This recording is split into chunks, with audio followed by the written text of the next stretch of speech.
Hey guys, here with something that makes no sense whatsoever. But I've been working a ton of hours lately, and one of those late nights while I was working, I happened to jump on Facebook, and RC Driver posted up this thing. It's from Hobbyking.com, and it's the Bat-1 land yacht. Now, a land yacht is a non-powered sailboat for the asphalt or beach or wherever. I had no idea why I bought it, but it was cheap. And to have something this weird and that cheap, it was an impulse buy at 11 o'clock at night while I was working too many hours. Why not? So, since it is something that is completely ridiculous, I'm going to do something even more ridiculous and do an unboxing video. Now, while unboxing videos are extremely dumb, and I'm not going to make it dumber by going over the box itself. I think that is the worst trend ever on YouTube. So let's just get into what it actually comes with. Now, what is surprising about this thing is its actual size. I was really shocked about it.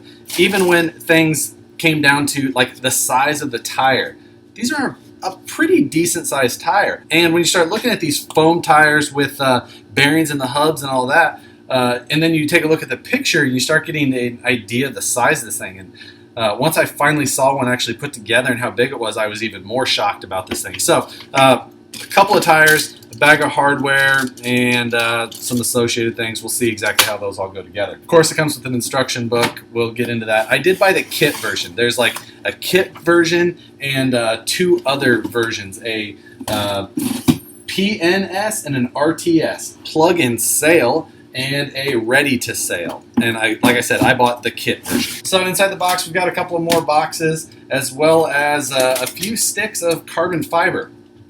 So it looks like we've got the rear axle here, as it's got some threaded rods coming at the end of this piece of carbon fiber, and then three other pieces of carbon fiber tubing. I'm assuming one is for, or two at least, are for the sail, maybe all three. We'll see how that goes. Now, inside of our largest box here, we've got the main fuselage to the land yacht. And there we go.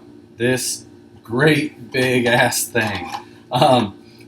Inside of the fuselage, we've got this little thing that holds 4 AA batteries, and that is probably what's going to power our radio gear. This thing does require 2 servos, one for that front steering up there, and one to actually turn or adjust the sail in some way. We'll get into that as well. Inside of the tube that was attached to that box, this looks like it is going to be our sail itself. Yes, and it is indeed our sail. I'm going to leave this rolled up until it's time. So the first thing we have to do with this thing, it appears, is crack this chassis in half. Alright, with those 5 screws loosened, we can remove the bottom half of this chassis. Now, the chassis components to this, like I said, there's 2 halves of this. It's injected molded plastic, but the thickness is actually pretty nice.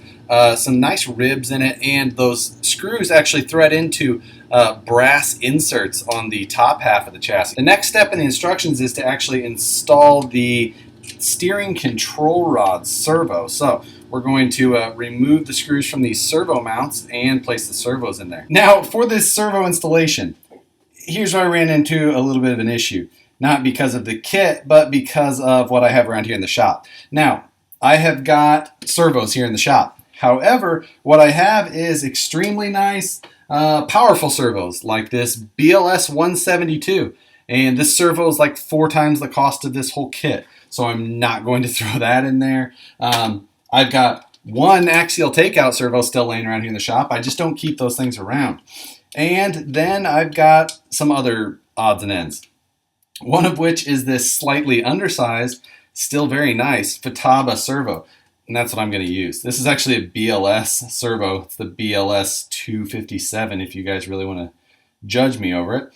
And this is what I'm going to use for my steering rod. Now, if we want to be Captain Obvious about my servo choice here, it's too small. This kit is designed to use 2 standard size servos, probably neither requiring a ton of power.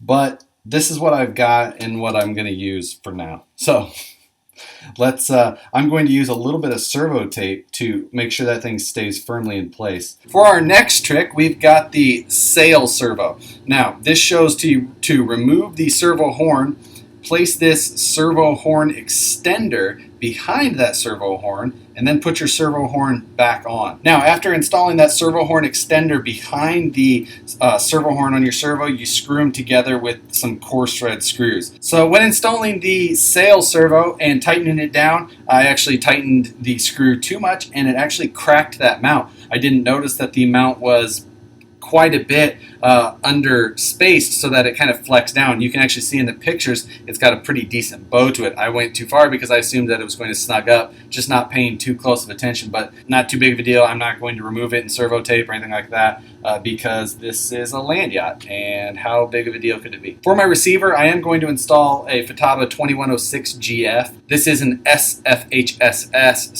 receiver. This will work with my Futaba 4PLS or my Futaba 4PX. One of those two radios I will definitely be using this car with. So I've mounted the receiver and I put 4 AA's inside of this little AA holder that they have.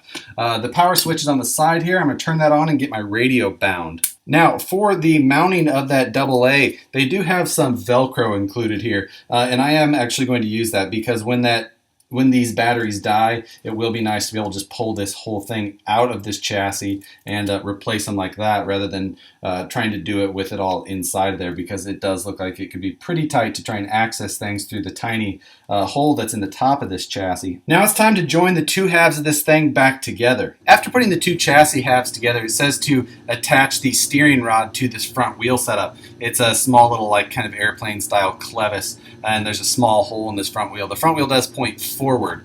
It's upside down right now, but you can see it will point forward like that. So we're just going to attach it right to the side here with that small clevis and see how this thing all feels. Now to attach the rear axle. This thing just kind of slides into place, and then there's 2 clamps that go down on top of it. And you screw those down into the plastic with some small fine thread screws. The chassis does have some ribbing in it to look like trying to hold this thing in place though, so not a terrible design. Now with the rear axle attached to the chassis, it says to use a couple of drops of CA glue to attach the 2 sections of the mast. Now it's hard to tell, but you can see these are the 2 sections.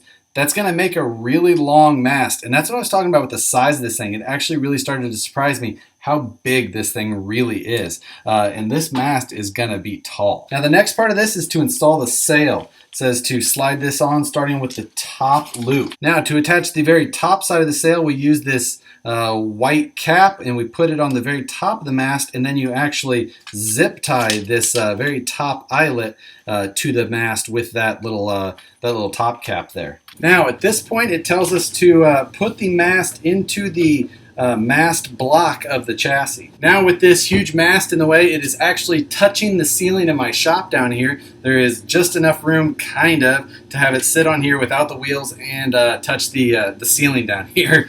Now for this part, we've got one last piece of the mast to slide in, and this goes through the bottom 2 loops on this sail, and then you actually attach this with a toothpick on the front. They literally send you a toothpick, just a wooden toothpick that you slide through and then break off in there. But we're going to slide this all the way up into both loops and get this thing secured into place. All right, with the line finally adjusted for that mast, I'm going to install the rear tires and decal this thing up, and then that's it for this thing. That's the Bat-1 land yacht. I will throw this out there. If anybody can find me a more obscure, odd, kind of cool RC thing like this for under $100, I'll try it. This was just something I had to try like that. I saw it. It was 60 bucks. So I had to have it. I had to try that. If anybody else can find anything like that, feel free to let me know, and I will gladly try that.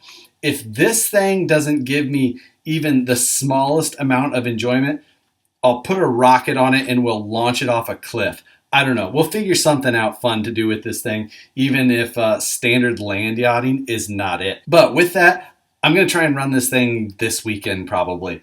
I'm just going to go try and find the smoothest, largest parking lot I can find, and we're going to go throw it out there. I've got a few of them that are around here that I think will have enough wind running through them on a normal day to run this thing. So we're going to see what it's all about. Hopefully I have something up this weekend. Certainly I'll have something up as far as on social media, Instagram or Facebook, if you want to see something about this thing running. We're going to give it a try, good, bad, or otherwise. But with that, guys, watch for something else on this. Mud truck stuff coming every Monday, and more stuff coming on the Deadbolt budget build soon as well. Tons of stuff coming up in the future. I just haven't had much time because work has been killing me. And like I told you the whole backstory on this thing a few minutes ago. Land Yacht.